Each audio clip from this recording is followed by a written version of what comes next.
The train station was almost empty when 12-year-old Liam noticed the old woman sitting alone on the bench near platform 7. Rain poured heavily outside. Cold wind moved through the station halls. Passengers hurried past without looking at her twice. But Liam noticed something strange. The old woman had been sitting there every evening for weeks. Always in the same place. Always holding the same small suitcase. And always staring at the tracks with sad eyes. "Mom," Liam whispered one evening, "why is that old lady always here?" His mother looked briefly toward the bench. "I don't know, sweetheart. Don't stare." But Liam could not stop thinking about her. Every day after school, while waiting for his mother to finish work nearby, he saw the woman sitting silently near platform 7. Sometimes she smiled faintly at people passing by. Most ignored her. Some station workers believed she was homeless. Others thought she was mentally ill. One security guard called her the waiting lady.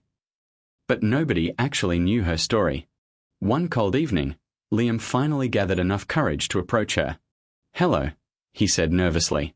The old woman looked up slowly. Her eyes were tired but kind. "Hello," she replied softly. Liam pointed toward the suitcase. "Are you traveling somewhere?" The woman smiled sadly. "No." "Then why are you always here?" For a moment, she stayed silent. Then she looked toward the train tracks again. "I'm waiting for someone." Liam sat beside her carefully. "Who?" The woman gently touched the old suitcase resting beside her feet. "My son." That answer only created more questions inside Liam's mind. Is he coming today? The woman stared into the distance. "I don't know," she whispered. From that evening onward, Liam visited her almost every day. Her name was Eleanor. She spoke softly and politely. She never asked anyone for money. She never complained. Yet there was deep sadness hidden inside her eyes. One evening, Liam brought her a sandwich from home. At first, Eleanor refused politely. "You should eat it yourself." But Liam insisted. "My mom made extra." Eleanor smiled warmly before accepting it. "Thank you." As weeks passed, Liam slowly learned pieces of her story. Years earlier, Eleanor lived happily with her husband and only son, Daniel, in a small town outside the city. Daniel was cheerful, intelligent, and ambitious. He loved trains as a child. Every weekend, Eleanor brought him to the station to watch trains arrive and depart. "Someday I'll travel the whole world," Daniel used to say proudly. Life felt perfect then. But everything changed after Eleanor's husband died from illness. Daniel was only 17 at the time. Money became tight. Stress filled their home. Arguments became common. Daniel desperately wanted to move to another city for better opportunities. Eleanor feared losing him too. One night, after a terrible argument, Daniel packed his bags angrily. "I can't stay here anymore," he shouted. Eleanor cried while begging him to stay. But Daniel walked out the door. At the train station, before boarding his train, he said one final thing. "I'll come back one day when I become successful." Then he disappeared. At first, Eleanor expected phone calls, letters, anything. But days became months. Months became years. Nothing came. No message. No visit. No explanation. Yet every Friday evening, Eleanor still visited Platform 7, the same platform where Daniel left years ago. Because deep inside her heart, she believed someday her son would return. When Liam heard the story for the first time, tears filled his eyes. "How many years have you been waiting?" Eleanor smiled faintly. "Almost 20. Liam was shocked. 20 years. Every week. At the same station. Waiting. Most people would have given up long ago. But not Eleanor. As winter arrived, station workers grew concerned about her health. One evening, the station manager approached her. "You can't stay here all night anymore," he said gently. "It's too cold." Eleanor nodded politely. But the next evening, she returned again. Always carrying the same suitcase. Always watching the trains.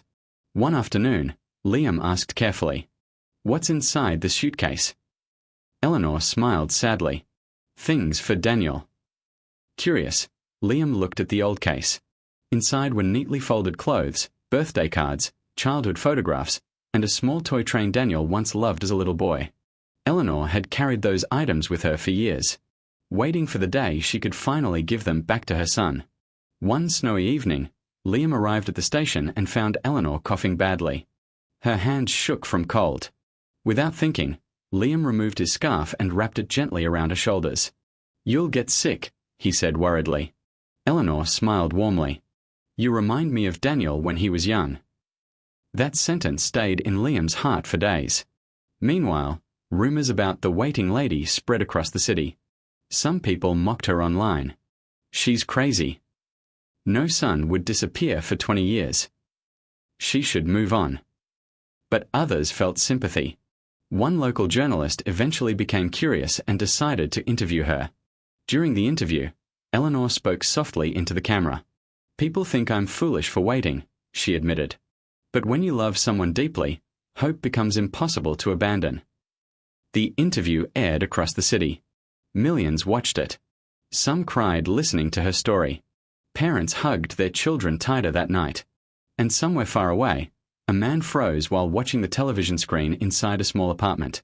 The man's hands trembled, because the old woman on the screen was his mother, Daniel. After leaving home 20 years earlier, Daniel's life had not gone the way he imagined. At first, he struggled badly. He worked small jobs, slept in cheap apartments, barely survived. Then shame slowly consumed him. Each year that passed made returning home harder. "How can I go back after all this time?" he often thought. Eventually, he stopped trying. But deep inside, guilt never left him. And now, after 20 years, he stared at the television in horror while watching his elderly mother waiting for him at the station every single week. Tears filled his eyes instantly. The next morning, Daniel booked a train ticket to the city he abandoned long ago. Back at the station, Eleanor sat quietly at platform 7 as usual. Snow fell softly outside. Passengers moved around her without noticing. Liam sat beside her reading homework while waiting for his mother. "You know," Liam said softly, "I think your son will come someday." Eleanor smiled weakly. "I hope so." At that exact moment, a train slowly arrived at the platform. Passengers began stepping out one by one. Businessmen, families, tourists. Then suddenly, one man stopped walking. He stared toward the old bench near platform 7. His breathing became shaky. Eleanor looked up slowly.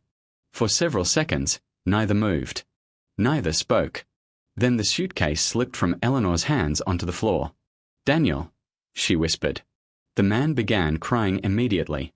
"Mom." Eleanor stood up trembling. For 20 years, she imagined this moment.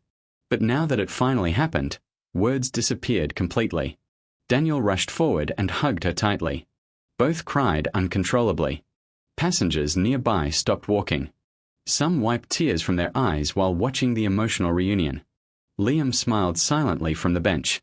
Daniel could barely speak through tears. "I'm sorry," he whispered repeatedly. "I'm so sorry." Eleanor held his face gently in her hands. "You came back," she whispered. "That's enough." That sentence shattered everyone listening nearby. No anger. No blame. No hatred. Only love. In the weeks that followed, Daniel stayed with Eleanor and cared for her every day. For the first time in years, she no longer visited the station alone.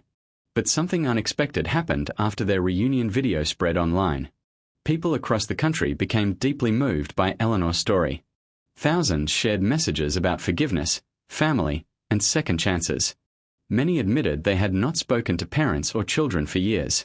Phone calls began happening everywhere. Families reunited. Broken relationships healed. One simple old woman sitting quietly at a train station changed thousands of lives without ever realizing it. Months later, the city honored Eleanor at a public ceremony. The station even placed a small bench near platform 7 with a plaque that read, "Hope never truly disappears." Tourists often visited the bench afterward. Some left flowers. Some left letters. Some simply sat there silently thinking about loved ones they missed. One evening, Liam visited the station again after school. This time, Eleanor and Daniel sat together smiling while drinking tea. No loneliness. No waiting. no sadness. Daniel waved Liam over warmly. "You know," he said, "if you never spoke to my mother, I might never have returned." Liam smiled shyly. "I just didn't want her to feel alone." Eleanor looked at the young boy lovingly. "The world needs more hearts like yours."